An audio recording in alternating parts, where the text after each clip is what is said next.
So you're welcome back again on our chemistry channel, and in today's lesson I want to look at example of questions on Dalton's law of partial pressure.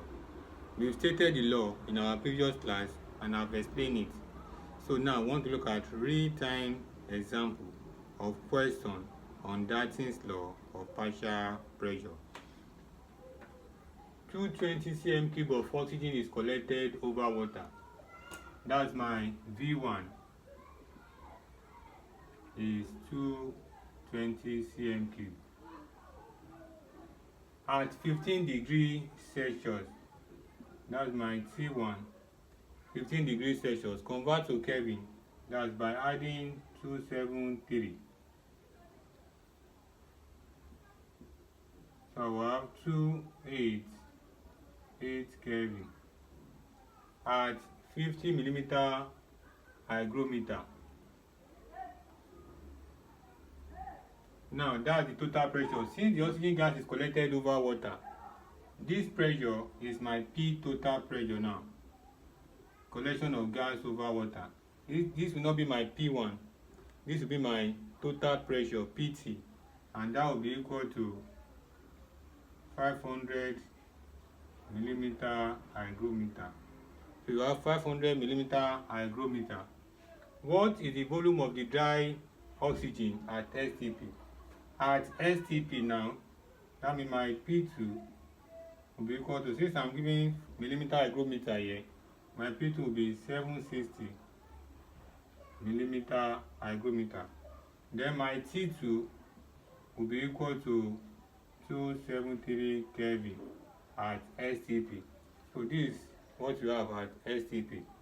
Now, my P1, which is pressure of the gas now, which is oxygen, and don't forget that in Dalton's law, my total pressure PT is equal to partial pressure of the gas, in this case oxygen, partial pressure of oxygen plus partial pressure of water. So from this now I can get my partial pressure of oxygen, which will now be my P1. Then that will be 500 is equal to partial pressure of oxygen. Given that the vapor pressure of water at 15 degrees Celsius is 10, so that's partial pressure of water now. Given that the vapor pressure of water at 15 degrees Celsius is 10, that's 10. Then my partial pressure of oxygen will be 500 minus 10. So 500 minus 10, you have 490 millimeter hygrometer. So this 490 millimeter hygrometer now will serve as my P1.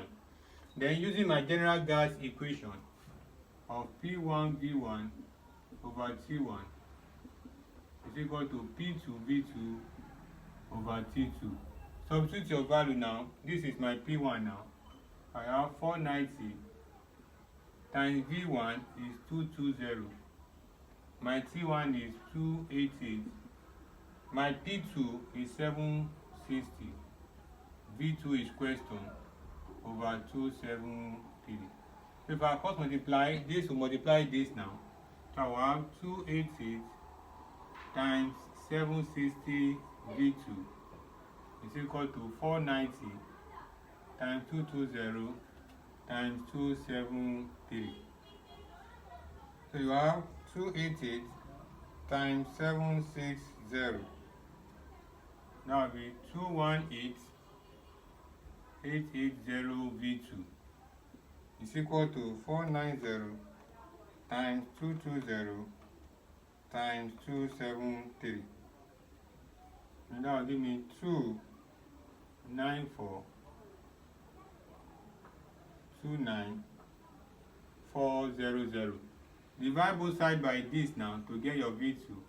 My V2 will be 294,294,00 divided by this now, 218,880.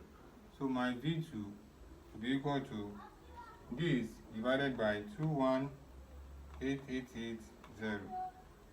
That will give me 134.5 centimeter cube. So my V2 now is 134.5 centimeter cube. So this is how you apply Dalton's law of partial pressure for correction of gases, correction of partial pressure of gases. So you can look at the way the examples are carefully set out, but more examples are still coming your way.